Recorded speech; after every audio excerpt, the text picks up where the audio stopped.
Good evening to everyone, my dear doctors. Now we will come to the point, a very interesting topic called motion of bodies in contact. और आज हम बात करेंगे जैसा कि हम लोगों ने पिछले क्लास में फ्री बॉडी डायग्राम के बारे में सीख चुके हैं, तो यहाँ से रिलेटेड जो क्वेश्चन आते हैं और नीट में जो आ रहे हैं उसके ऊपर मैं बात करूँगा, ठीक है। अब समस्या है, इस टाइम फिर एक बार क्वेश्चन रिपीट किया है, motion of bodies in contact in NEET 2024, और इसको हम लोग बहुत ही बेहतरीन ढंग से सीखने की कोशिश करेंगे क्योंकि क्वेश्चन बार बार पूछे जाते हैं, हर बार पूछे जा रहे हैं। सो कैसे इसको हमें कम समय में सोल्व करना है, मैं वो भी अप्रोच के साथ आऊंगा और कैसे इसका कंसेप्ट है उसके ऊपर भी बात करूंगा। क्यों? क्योंकि concept is the key, right. So come to the point. Suppose मैं बात करता हूं कि एक फ्रिक्शनलेस सरफेस है, इस पे m मास का एक बॉडी और दूसरा m2 मास का भी एक बॉडी है। अब ये दोनों बॉडी आपस में कांटेक्ट में है, राइट, और इस पे एक फोर्स लग रहा है या फोर्स लग रहा है, राइट। अब समझने वाली बात क्या है इसमें कि हमसे किस टाइप के क्वेश्चन पूछे जाते हैं। क्वेश्चन ये पूछा जाता है, find acceleration of the bodies, right. Second पूछा जाता है, find contact force between them, right. अब इस दोनों क्वेश्चन पे हम बात करते हैं और बहुत ही अच्छी टॉपिक है। सपोज करो अगर इस टाइप का क्वेश्चन हमें दिखता है तो मेरा फर्स्ट स्टेप क्या होता है, first we will go with the concept to draw free body diagram. So हम लोग एफबीडी पहले ड्रॉ कर लेंगे। किसका स्टेप नंबर 1 हमारा ये होना चाहिए, गो फॉर एफबीडी, राइट। तो आइए देखते हैं, पहले हम M1 ब्लॉक का एफबीडी ड्रॉ करते हैं। तो जरा गौर से देखिए M1 ब्लॉक पे कौन कौन से फोर्स एक्ट हो रहे हैं। तो एक फोर्स तो हमें साफ साफ दिख रहा है, force acting on this direction, right. So we will go with the point. Next another force is M1G, that is going to balance with normal force M। लेकिन यहाँ पे एक और फोर्सेस भी हमें दिखते हैं।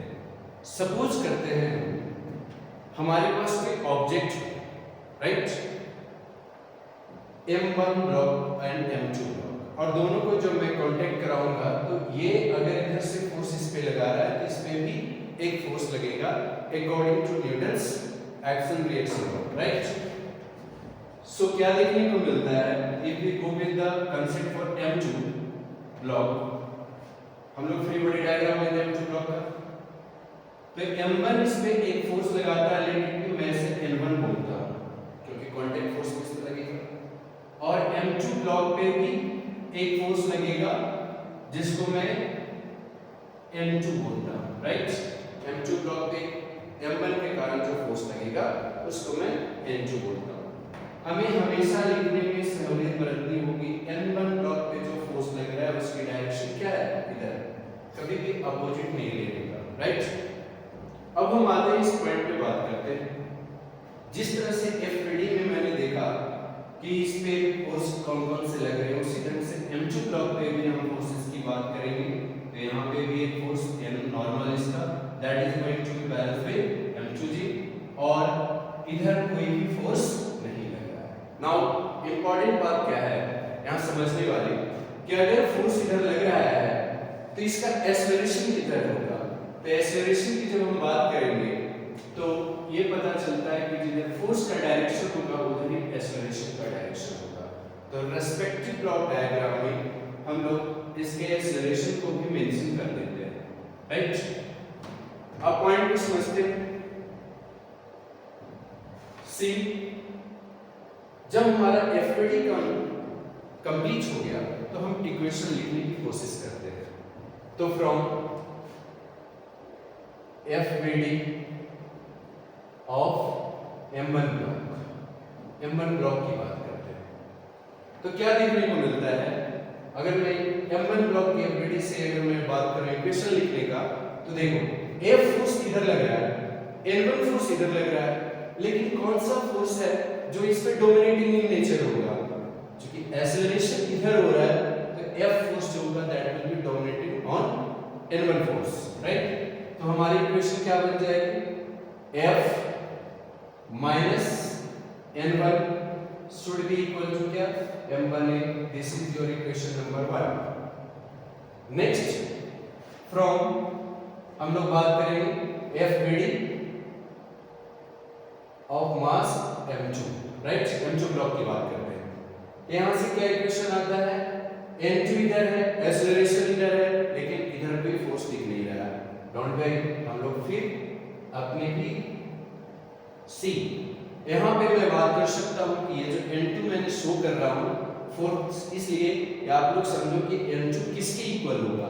तो ये N1 के इक्वल होगा, क्योंकि मैं पहले बोल चुका हूँ कि अगर यहाँ N1 लग रहा है तो यहाँ कोई भी फोर्स एक्ट होगा जो कि इसकी मैग्नीट्यूड इसके इक्वल ही होगी, तो N2 को मैं N1 कंसीडर करता हूँ।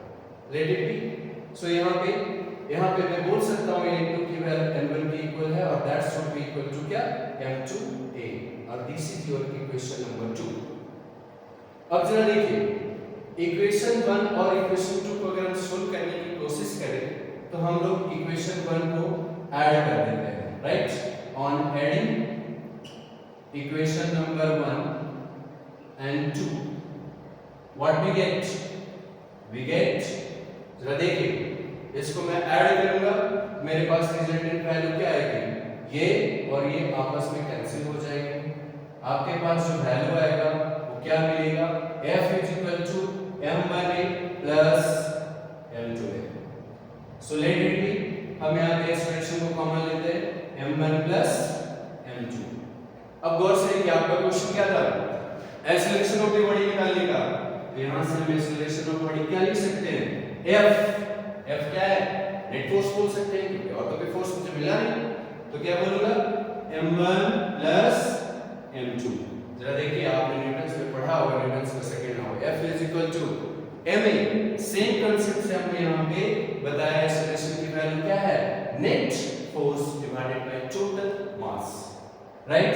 तो इस तरीके से आप किसी भी कांटेक्ट बॉडी का FBD ड्रॉ करके इक्वेशन लिख करके वहां से एक्सेलरेशन निकाल सकते हैं। सेकंड क्वेश्चन क्या है? Find the contact force between them. जरा गौर से देखिए, कांटेक्ट फोर्स कौन सा है? N1, यही तो फोर्स है जो दोनों के बीच में लग रहा है, right? So come to the point for calculation of N1, right? Next, कैसे कैलकुलेट करते हैं, चीजों को समझते हैं। लेट इट बी, हम यहाँ पे थोड़ी सी so now we will go with the concept for getting the value of N1। अब N1 की वैल्यू कैसे कैलकुलेट करनी है?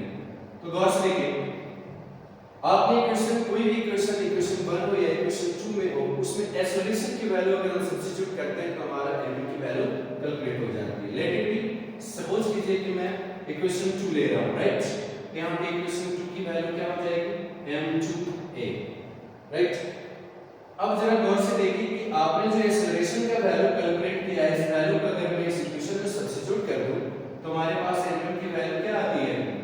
M2 into F y M1 plus M2, right? और F क्या है यहाँ पे? नेट फोर्सेस है। सो माय डियर, अब थोड़ा सा चीजों को समझिए, कहने का कोशिश में क्या कर रहा था। अगर इस टाइप का क्वेश्चन आता है तो आप इस प्रोसेस को फॉलो कर सकते हैं, लेकिन ये सब प्रोसेस तो हम लोग बॉडी अपने स्कूल एग्जाम, बोर्ड एग्जाम में प्रिपेयर करते हैं। आपको अगर कम समय में आउटपुट चाहिए तो उसके लिए भी कंसेप्ट जो उठ कर आता है वो यहीं से आता है। अब इसको हम समझते हैं कैसे आता है। जरा गौर से देखिए, मैं कुछ यहाँ पे दिखाना चाहता हूँ आपको। M1 ब्लॉक और ये M2 जो ब्लॉक है, अगर मुझे नहीं पता है कि अगर कांटेक्ट फोर्स इसमें लग रहे हैं, मान लेता हूं कि इसमें कोई भी कांटेक्ट फोर्स लग रहा है T1, राइट? जो कि मैंने सॉरी लेट इट N1 ही ले लेते हैं, N1 कांटेक्ट फोर्स है, मैंने थोड़ा सेपरेट किया है, राइट। अब जरा गौर से देखिएगा इस फार्मूला को, तो आपको मैं कुछ दिखाना चाहता हूँ, क्योंकि यही कंसेप्ट है कि कुछ लोग करते क्या है, इसी अप्रोच को लेकर के मार्केट में दिखाते हैं टिप्स के बारे में, ट्रिक के बारे में, और बोलते हैं this is the good one, you should move on this one. लेकिन आपको ये पता होना चाहिए कि टिप्स और ट्रिक्स कहाँ से आते हैं, बिल्कुल कंसेप्ट से ही आते हैं। ये बात है कि अगर इस टाइप का क्वेश्चन आता है तो अगर आप इस मेथड को अपनाएंगे तो आपके क्वेश्चन जो काफी लेंदी हो जाएंगे, राइट, ज्यादा टाइम टेकिंग होंगे, राइट। हमें तो टाइम के साथ चल रहा है, कम टाइम में उसकी आउटपुट अच्छी देंगे। कैसे मिलेगा, देखिए जरा, मैं इसको थोड़ा मॉडिफाई करने जा रहा हूं।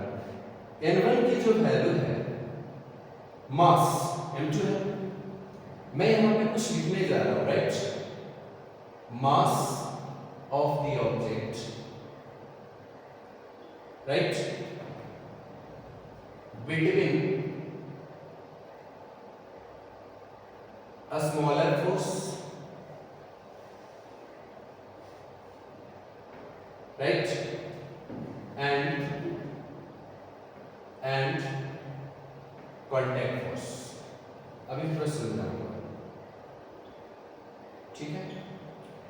सेकेंडरी थिंग्स, हम एफ नेट की वैल्यू को हम यहाँ पे लिखना जा रहा हूँ कि एफ नेट की जगह पे क्या मैं अगर लिख दूं बिगर फोर्स या larger force minus F smaller force, right.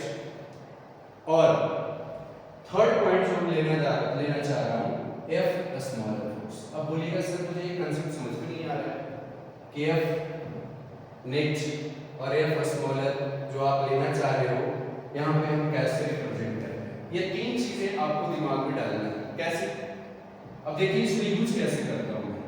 अगर यह M1 ब्लॉक है, यह M2 ब्लॉक है, ठीक है, इसके बीच में अगर कोई फोर्स N1 लग रहा है तो मैंने बोला कि अगर मुझे N1 कैलकुलेट करना हो तो सबसे फर्स्ट कंसेप्ट क्या है कि आप जहां पे भी टेंशन की बात की जाए, कांटेक्ट फोर्स की बात की जाए, उस फोर्स को देखिए, राइट। उसके बाद उस पे लगने वाले फोर्स, जिसमें एक फोर्स ऐसा होगा जो कि बड़ा होगा और दूसरा फोर्स जो होगा वो छोटा होगा। अब पॉइंट को समझिए, यहाँ F की वैल्यू आपको दे दी गई और इधर कोई भी फोर्स दिखाया नहीं गया। इसका मतलब हुआ कि हम यहाँ पे F की वैल्यू कंसीडर क्या कर सकते हैं, 0।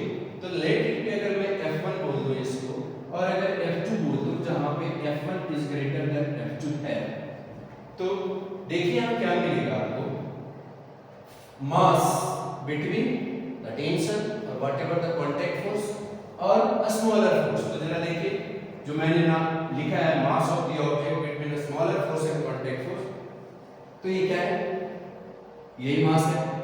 मैंने इसको क्या लिखा, M2, राइट। नेक्स्ट मैं बात कर रहा हूं F net मुझे क्या लेना है, difference of this two forces, that is F1 minus F2। क्यों, क्योंकि F1 ग्रेटर देन F2 है, राइट। इसलिए मैंने लिखा F bigger minus F smaller forces. क्या कोई फर्क पड़ेगा, F1 माइनस F0 करूंगा तो मेरे पास F net की वैल्यू क्या आएगी, यही फोर्स निकलेगा, राइट। ओके, नेक्स्ट है इसी फार्मूला में मैंने थोड़ा सा मॉडिफिकेशन करूंगा, let it be plus F smaller. अब आप बोलोगे कि सर ये क्यों लिखा, क्योंकि स्मॉलर फोर्स की वैल्यू 0 है, रख देंगे, कोई फर्क नहीं पड़ेगा। And total mass of the system जो भी है, राइट। अब जरा गौर से देखिए इस फार्मूला को और इस फार्मूला को, ये आपका कंसेप्ट है और ये आपका ट्रिक है, राइट। ये आपको विद इन सेकंड किसी भी क्वेश्चन को सॉल्व करने में मदद करेगा और ये आपका कंसेप्ट होगा। जहां पे भी अगर आप ये भूल सकते हैं तो इसको आप याद रख सकते हैं। तो माय डियर डॉक्टर्स, देखो थोड़ा क्या मिलेगा, M2, right, F1 minus 0 plus 0 divided by M1 plus M2। जरा गौर से देखो, क्या ये चीज निकल कर सामने दिख रहा है, F1 क्या है, F net है, देन N1 हम इस तरीके से कैलकुलेट कर सकते हैं। तो इसीलिए इसको आज के डेट में बोला जाता है लेकिन आपको समझ में आना चाहिए कंसेप्ट इज द किंग और कंसेप्ट से ही कोई ट्रिक निकलती है। सो मैंने ऐसे क्यों समझाया, इसलिए समझाया कि अगर आप एग्जामिनेशन में मेथोडोलॉजी को याद रखते हैं, ट्रिक भूल भी जाते हैं, तो आपको ये कंसेप्ट काम आएगा। अगर आप ट्रिक को याद रखते हैं तो ट्रिक भी कहां से डिराइव हुआ है, कंसेप्ट से ही मिला है। अब जरा देखिए इस पे बेस्ड क्वेश्चन कैसे हम सोल्व कर सकते हैं। तो इस पे बेस्ड इस बार में 2024 नीट में एक बढ़िया और शानदार क्वेश्चन आया है, मैं उसको आपको विद इन सेकंड सोल्व करके समझाता हूं। क्वेश्चन क्या था, जरा गौर से सुनिए। क्वेश्चन ये था कि एक ब्लॉक था 2 kg का, ए ब्लॉक था, राइट, और दूसरा ब्लॉक था 3 kg का, राइट, ये बी ब्लॉक था। इस पे जो फोर्स लग रहा था F की वैल्यू 10 न्यूटन लग रही थी। उसका क्वेश्चन क्या था कि ये फ्रिक्शनलेस सरफेस है, तो बताइए कि A के द्वारा B पे कितना फोर्स लग रहा है। तो पॉइंट फर्स्ट, पहले तो आपको ये कांसेप्ट समझ में आ जाना चाहिए कि जितना फोर्स B के द्वारा इस पे लगेगा उतना ही फोर्स A के द्वारा भी इस पे लगेगा। तो हमें कैलकुलेशन करने का मतलब क्या था कि हमें N1 की ही वैल्यू निकालनी थी। तो मैं इस अप्रोच के साथ भी आपको बताऊंगा, इस अप्रोच के साथ भी बताऊंगा, और दोनों में टाइम कैलकुलेशन आप कर लो और देख लो कि किस अप्रोच के साथ हम कम समय में बना सकते हैं, राइट। देखो फर्स्ट हम यहाँ क्या करेंगे, 2 kg ब्लॉक का FBD ड्रॉ करेंगे। तो जरा देखो यहाँ पे 10 न्यूटन का फोर्स है, एक्सेलरेशन की डायरेक्शन ये है, नीचे m20 है, m1g, राइट, और इसको नॉर्मल कर लेना है। इस पे लगने वाला फोर्स जो है लेट इट भी मान लेता हूं मैं N1 है, क्योंकि B ने कितना फोर्स A पे लगाया, A ने कितना B पे लगाया, दोनों की मैग्नीट्यूड सेम निकलेगी, राइट।